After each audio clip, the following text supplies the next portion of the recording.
Sara Khan.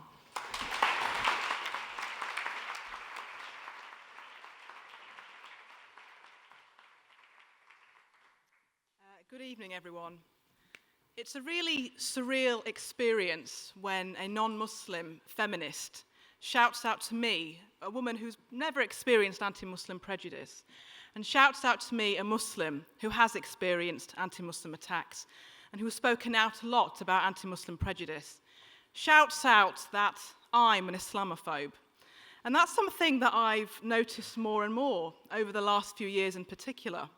Islamophobe, house Muslim, native informant, sellout, Uncle Tom, purely because of the work that myself and many other British Muslims do in countering extremism and fighting gender inequality. One of my favourite insults that I got was somebody emailed me after I had done an interview for BBC News when James Foley had been beheaded by Jihadi John back in August 2014, and I was doing this interview. And I got an email the next day from a very irate young Muslim man who sent a whole load of abuse, but he felt that somehow my work in speaking out against ISIS made me a prostitute of the Prime Minister. And one Twitter user helpfully pointed out, actually, that, look, it could have been worse. You know, Galloway or Farage could be Prime Minister, so it's not that bad.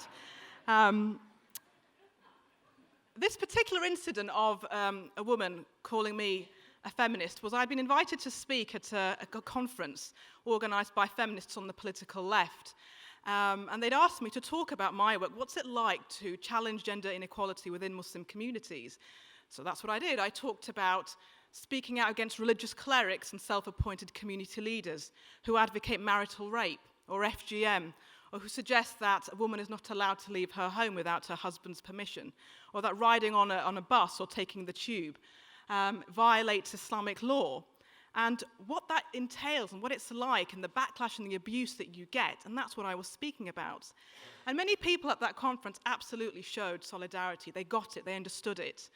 But there was a few, particularly young, and it's always the young ones, young, enthusiastic women who define themselves as feminists, who say they're anti-racist, who feel passionate about challenging Islamophobia and anti-Muslim prejudice. But she shouted out that I was an Islamophobe. And to me, what that highlighted was that she assumed that those Muslims or religious clerics or preachers who advocate misogyny, who advocate the most conservative interpretation of Islam, that they are the most authentic Muslim, that they are following the most authentic interpretation of Islam, not this egalitarian interpretation that I believe in, that believes in gender equality, that believes in human rights and compassionate coexistence. No, I'm not a proper Muslim. I mean, look at me, I'm not even wearing a headscarf, was what one woman said to me. So how could I possibly talk about or represent Islam per se? And through the work that I've done over the last few years, what I've really come to realize is that British Muslims like me deeply trouble certain sections of our society. So last year, I remember socialists decrying that my organization, Inspire, are state-sponsored Islamophobes. And at the same time, I remember a political commentator on the right suggesting that I am a pseudo-apologist for jihadis because of the work that I do in working with young Muslims and talking about the fact that the 9/11 generation, that generation of young British Muslims who have grown up under the spotlight of 9/11, where the media constantly perceive them as perhaps being the fifth element, the enemy within, whose loyalty to this country is always questioned. And by me saying, well, you know, that really does create a sense of alienation and marginalization, but by me talking about that, somehow I'm a pseudo-apologist for jihadis. Now, while you're navigating your way through this very hostile terrain, on top of that, you get your pro-ISIS supporters who are residing in this country, who are declaring that you and your children are apostates. And also all the usual nastiness that you get through Twitter. I remember before we launched our anti-ISIS campaign in September 2014, after ISIS had declared their caliphate, we organized this entire campaign where we got Muslim women to come over from all over the country to stand up and speak out against ISIS. Whole barrage of abuse that we got about how ISIS were going to come and gang rape me in every orifice because we were speaking out against Islamist extremism. So being stuck between a rock and a hard place is probably an understatement. But I know that it's voices like mine, and there are so many of the British Muslims who are taking that step of speaking out against Islamist extremism, that their voices are so important.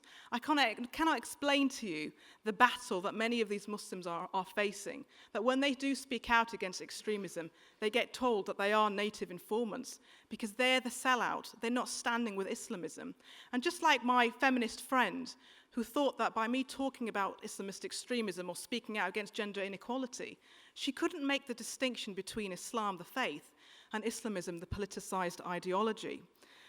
But it's not just about battling against Islamist extremism. What it's also made me realize is that I'm absolutely and unexpectedly battling for my own identity, about who I am, what I am not, what I stand for, and how everybody else seems to have a problem with what I am. Now, we don't often acknowledge it, but some of the key people who are battling Islamist extremism are absolutely Muslims from all across the world. We know that Al-Qaeda have killed far many more Muslims than non-Muslims over the last few years. And there was a report by the UN in July in 2014 where they highlighted how ISIS were deliberately targeting mainstream Muslims who rejected the ISIS narrative. So when they took over Mosul, they went in and deliberately sought out moderate Muslim theologians who opposed ISIS. They targeted moderate Muslim human rights activists and just ordinary Muslims. And the reason why they did this is because ISIS have written about their worldview. Their online magazine is called Dabiq, and in the 7th edition, which they wrote just after the Charlie Hebdo attacks last year, they highlighted that how the world is divided into two: Dar al-Islam and Dar al-Kufr. That there's the land of Islam where ISIS and the supporters of ISIS live with their caliphate, and Dar al-Islam and Dar al-Kufr, the land of disbelief. So all non-Muslims live in this area, and the two are constantly at war with each other. Muslims like me, who reside in the West, and who embraces my Western identity, are considered to be apostates. But this black and white world that ISIS seek to create, they talk about extinguishing the grey zone, that common ground in the middle where Muslims and non-Muslims together work for a common humanity, talk about shared values, build a cohesive and a loving world and society. And ISIS and other extremists seek to extinguish that grey zone, that middle path, which is precisely why they target moderate Muslims, theologians, and others who talk about living together, who talk about common humanity, because ISIS recognize that it's those Muslims who pose the greatest threat to their worldview and how they want to view the world. And many of those Muslims have paid the ultimate price, and we don't often hear their names, but they have died trying to preserve that grey zone, that middle path. But then we have sometimes people like Donald Trump, who will then also use this binary us versus them narrative, who unhelpfully then try to suggest that Muslims shouldn't come into the US. Just 3 days ago, David Petraeus, the ex-US Army general and the ex-CIA director, he wrote an article for the Washington Post highlighting how anti-Muslim bigotry feeds the ISIS narrative. You're giving the greatest gift to extremists like ISIS. But it also does something else. It undermines our greatest allies in the battle against Islamist extremism, and that is the voices of ordinary Muslims who recognize how that grey zone, that middle path, that middle ground is being extinguished by Islamist extremists. Now, when I founded Inspire back in 2008, my motivation then was what my motivation is now. And I cannot really tell you how distressing it is as a Muslim to see other Muslims kill, maim, and murder in the name of my faith. And let's be clear, they do it in the name of Islam. So when I watch the news and hear about children being blown up in a park in Lahore, or women who are going to pray in Friday prayers, and a mosque's been attacked in Nigeria, or how people are enjoying a Friday night out at a concert in Paris, and how Muslims, in the name of my religion, are committing those atrocities, it's something that deeply impacts me, and I struggle to reconcile. And it's the one thing that keeps me getting up every morning and realizing that silence and inaction is not an option. And I understand why some Muslims argue, look, we have got nothing to apologize for. And damn right, you have got nothing to apologize for. I have never apologized on the actions committed by ISIS extremist nutters or other Al-Qaeda supporters or other Islamist extremists who reside in our country. And I never will apologize for them. But at the same time, I refuse to take a passive position, Because I do not want the discourse, or nor do I want Islam to be left defined by those British extremists or other extremists around the world. If I choose to keep silent, if I'm not going to stand out and speak out for human rights, then it will be left, my religion, my faith will be left and shaped by those extremists who are already starting to turn that religion into a religion of death, despair, and brutality. And I speak out because there is so much at stake. You know, if somebody had told me after the London bombings 10 years ago that 10 years from now, despite the fact that there were 4 homegrown British Muslims who killed 52 people in our great city, that 10 years from now, that hundreds, if not over 1,000 people have left the UK to join ISIS or Jabhat al-Nusra in Syria, or some Muslims have gone off to fight for al-Shabaab, the Somali Islamist terrorist group, or if they're committing atrocities in the UK, we know of the number of cases of young, and it's always young, British Muslims who've been plotting to carry out atrocities in London. If somebody had told me that 10 years ago, I don't think I would have believed them. And I think a lot of us in this room would possibly not believe that either. But that's exactly what's happened. And last year, you may have read about the Manan family, a family made up of 3 generations from Luton, who left the UK to live in ISIS's so-called caliphate. And after they had gone out there, they'd written a statement making it absolutely clear that that's what they had done. While their friends and family were questioning whether they'd really gone out there, had something else happened, they produced a statement making it absolutely clear that's why they had gone. And they were encouraging other British Muslims to race to this caliphate, leave behind this totalitarian country that is Britain. That's why this is absolutely about the battle of ideas. The idea that you think Britain is a totalitarian country and that ISIS is some free-loving, amazing country shows you the mindsets of people that I have to work with and other Muslims who are on the front line countering extremism. And it really is, it's a very bizarre thing to listen to and to hear, but that's how some young British Muslims view British society. Now, of course, I'm talking about a minority, and there are 3 million Muslims in this country, and it is a tiny minority that hold that view. Polls after polls have clearly indicated that the vast majority of British Muslims are loyal, even more so, actually, than non-Muslims in this country, surprisingly. But the fact is that that tiny minority, the actions of what they do, if they set off that one bomb, the repercussions are huge in everybody. We see a rise in anti-Muslim prejudice. We see the far right exploiting that to drive further hatred. We see the government coming down with strict and laws that are questionable in the sense that they violate human rights. And it becomes this awful cycle, which is why we spend so much time doing the preventative work, because it's the prevent side of work which really, really matters.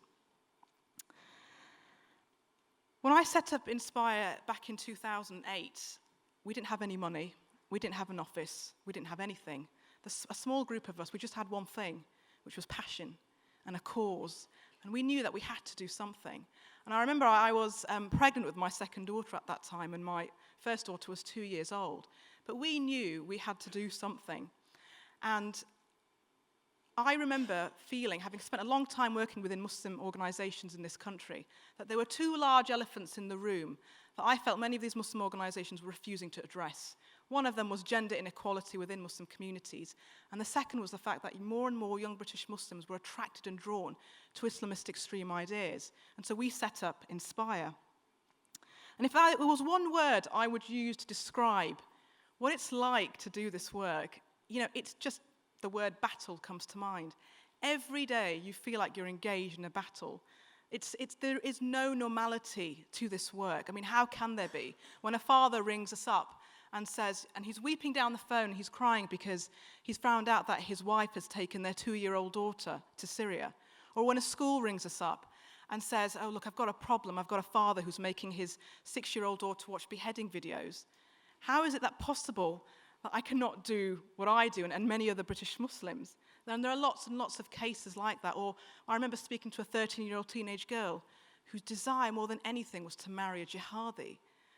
And you've got these cases happening right now in this country. So despite how difficult it is and the battle and the backlash and the hostility and everything that comes with it, and sometimes I think, God, I'd love to walk away. I can't take this anymore. I want to do what I've always wanted to do, which is to bake cupcakes and eat sugar all day and just be on a high.